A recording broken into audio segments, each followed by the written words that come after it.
Bonjour mes chers amis, et on est au dernier vidéo du chapitre 14 et on va encore ce matin parler de ce sujet si important que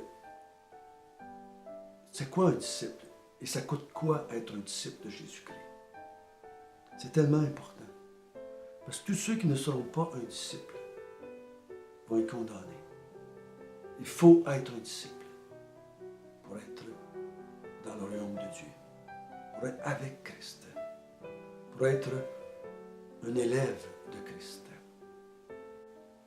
Notre bon Père du ciel, béni sois-tu pour nous avoir appelés à te suivre.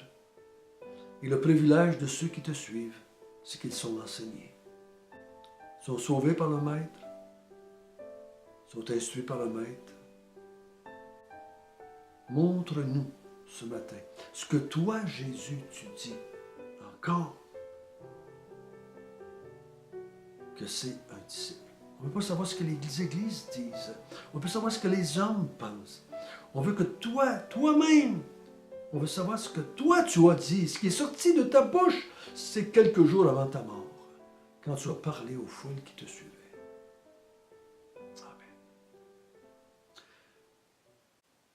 Le Seigneur Jésus fait route vers Jérusalem. Il monte pour mourir. Et si j'étais Théophile, que je recevais cet évangile de la part de Luc, je verrais un homme qui va vers la mort de son plein gré. Il n'appelle pas les gens à se révolter. Il n'appelle pas les gens à prendre l'épée. Il n'appelle pas les gens à se lever contre l'Empire romain. Non, il accepte la mort et il n'a rien fait pour mériter la mort. Quand tu lis l'évangile de Luc, tu ne peux pas rien voir que Jésus aurait fait ou dit qu'il méritait la mort. Au contraire, il aurait dû être élevé sur un piédestal par la vie qu'il avait faite. Mais au contraire, les autorités juives veulent le faire mourir. Et Jésus les condamne, eux, les Juifs, pas les Romains. Les Juifs, ils les condamnent parce qu'ils ont rejeté celui que Dieu avait envoyé. Ils n'ont pas voulu être ses disciples. C'est ce qu'on a parlé hier, qu'on va parler encore aujourd'hui. Dans les Écritures, je vous le défie, dans les Écritures, avant la Pentecôte, les disciples, c'était des gens qui prenaient la décision de suivre Jésus et d'être instruits par Jésus. Il y a eu beaucoup de gens dans les évangiles qui étaient des disciples et qui ont arrêté d'être des disciples. Ce qui n'est pas le cas après la Pentecôte. C'est pas la même chose après la Pentecôte. Après la Pentecôte, ceux qui sont appelés disciples, c'est les croyants, ceux qui ont cru en Jésus-Christ. Et ça ne sera pas long, ça va durer jusqu'à quelques chapitres, et ensuite on va les appeler chrétiens. Et dans toutes les épîtres, on n'appelle plus les chrétiens des disciples. On les appelle des fidèles, on les appelle les saints, on les appelle des croyants. On ne les appelle plus disciples.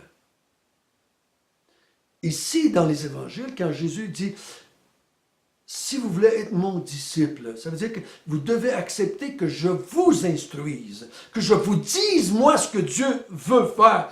Il faut que vous acceptez ce que moi, je vous dis quand je suis le Messie, que je vais mourir et que je vais ressusciter, que je vais monter au ciel. Vous devez accepter mon enseignement que j'ai fait depuis 3 ans.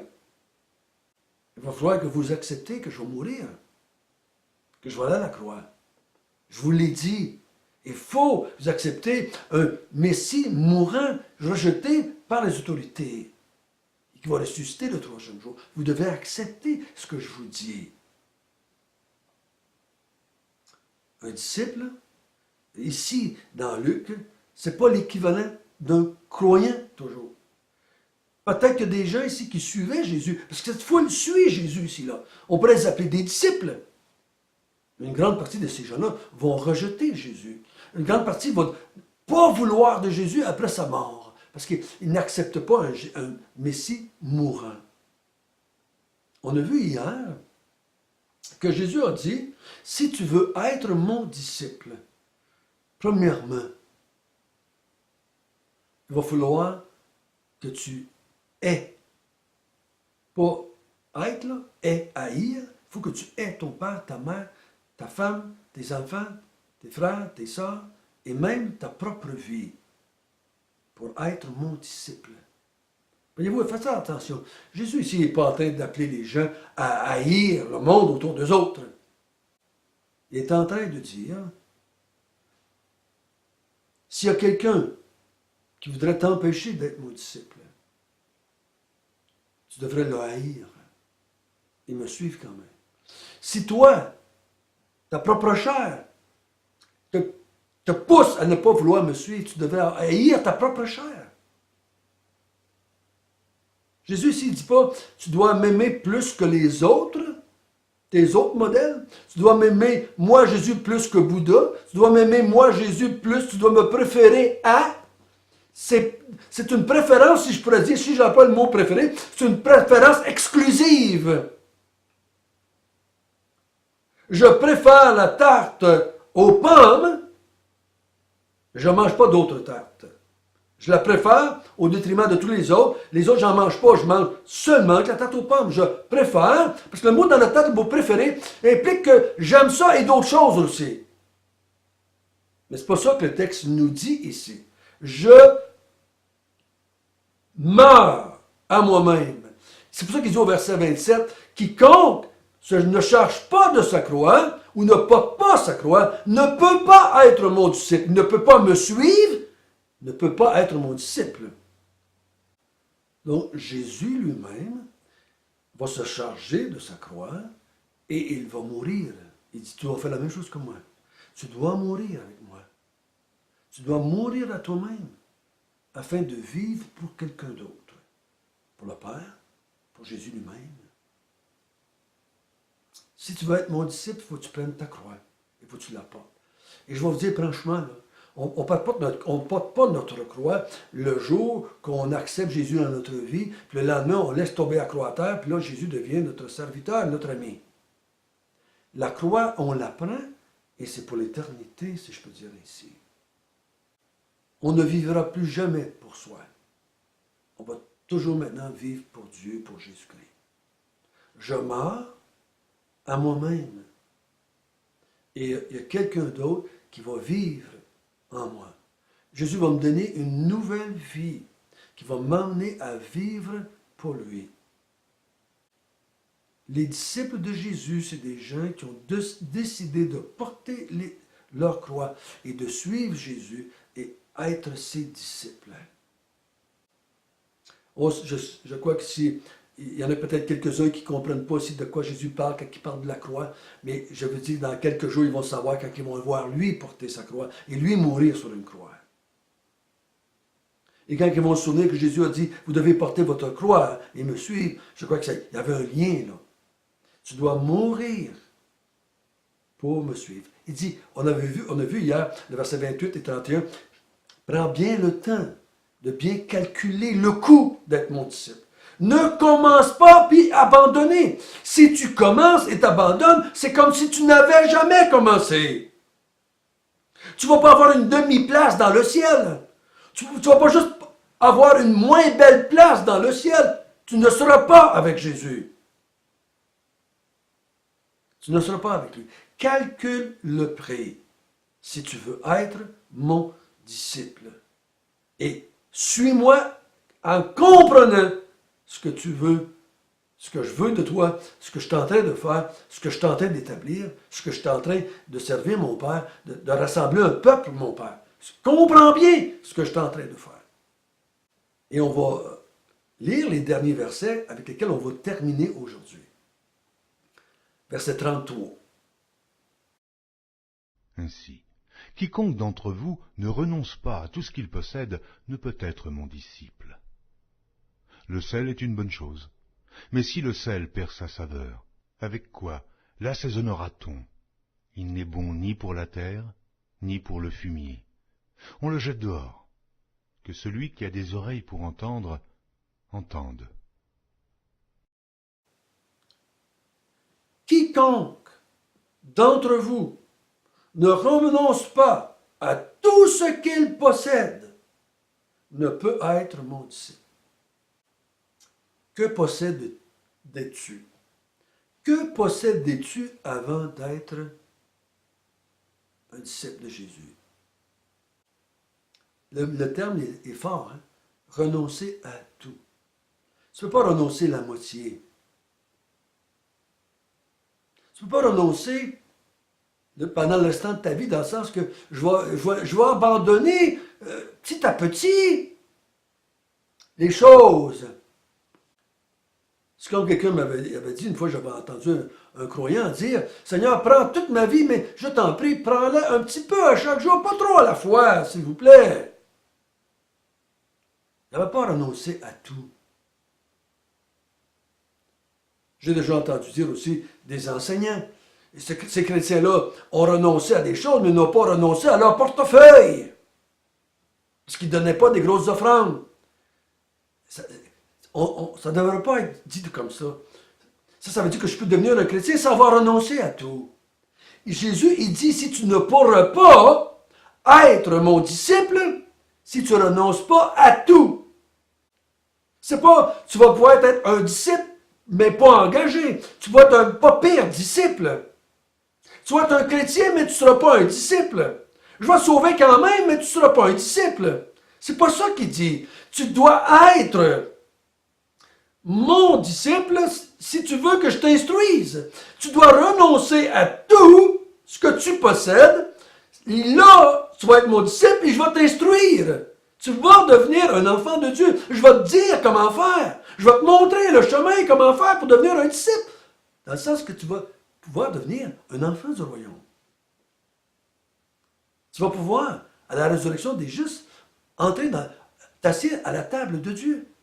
Je vais te montrer comment faire. Pour faire partie du royaume de Dieu. Ici, quand il dit à tout, je crois qu'il nous avait dit, les versets avant, tu dois renoncer à ton père, à ta mère, à tes frères, à tes sœurs, à ta propre vie. C'est pas mal, ça, hein? On ne peut pas ne pas inclure les biens matériels avec. Quand je renonce à ma propre vie, je renonce à tout.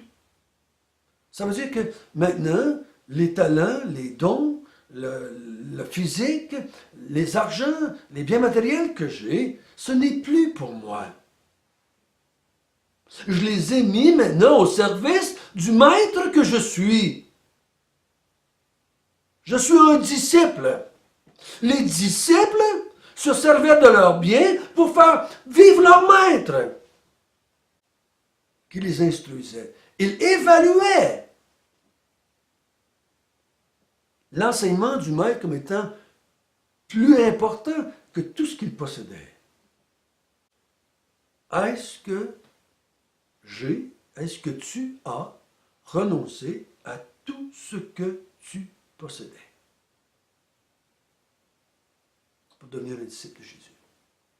Tu peux le savoir. Regarde la vie que tu vis aujourd'hui pendant que tu dis que tu es un croyant.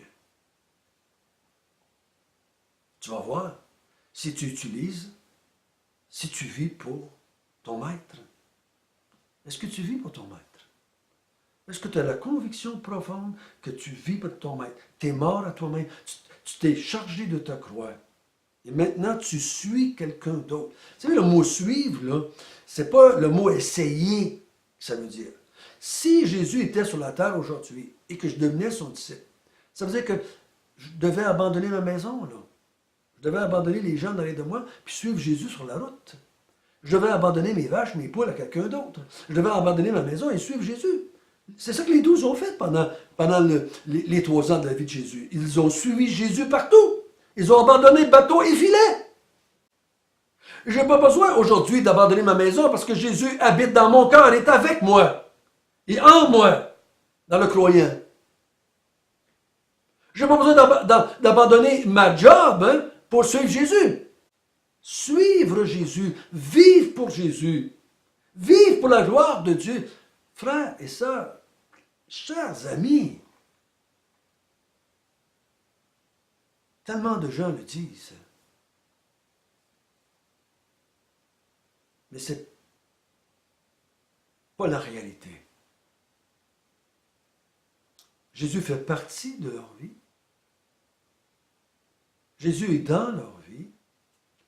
Jésus préoccupe certaines parties de leur vie. Il s'occupe des choses de Dieu à certains moments donnés de leur vie. Mais ils ne vivent pas pour Dieu. Ils n'ont pas renoncé à tout ce qu'ils possédaient afin de vivre pour le royaume de Dieu. C'est important. Parce que dans notre texte du chapitre 14, ceux qui ne sont pas des disciples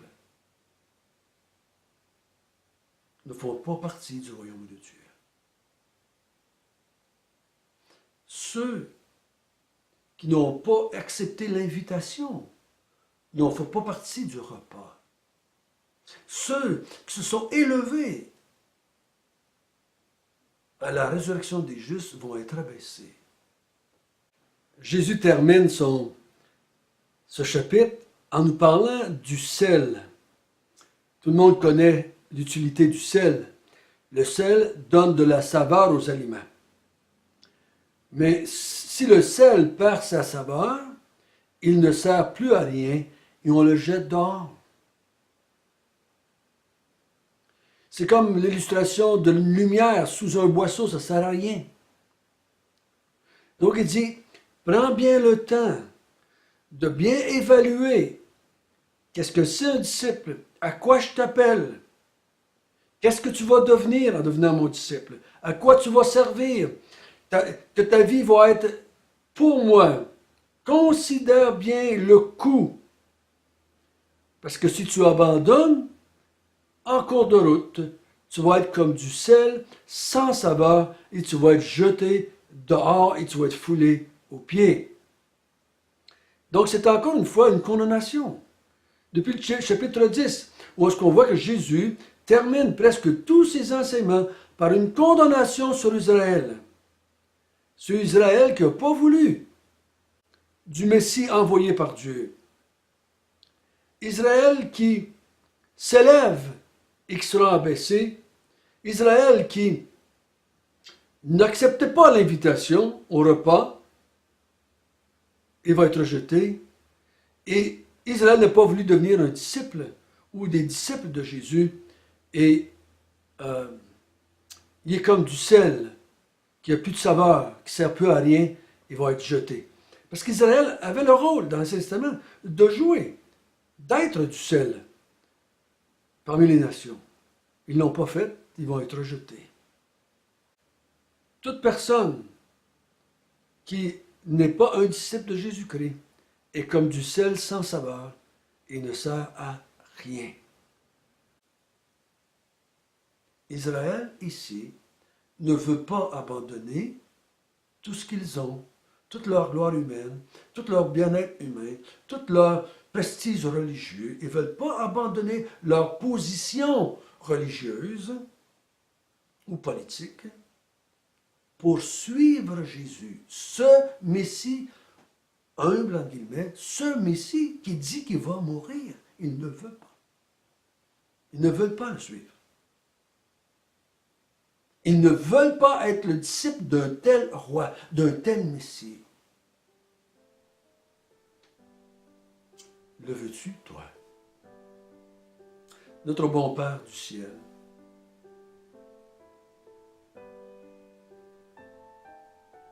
être un disciple, c'est un privilège. Suivre Jésus, c'est le privilège de toute une vie. Être instruit par Jésus, c'est le privilège de toute une vie. Ô Seigneur, est-ce que j'ai renoncé à tout pour devenir un disciple de Jésus? Ou si j'ai renoncé à rien et que je voulais juste avoir le ciel à la fin de ma vie? Ô notre Dieu, par ton esprit, convainc les gens par ces vérités.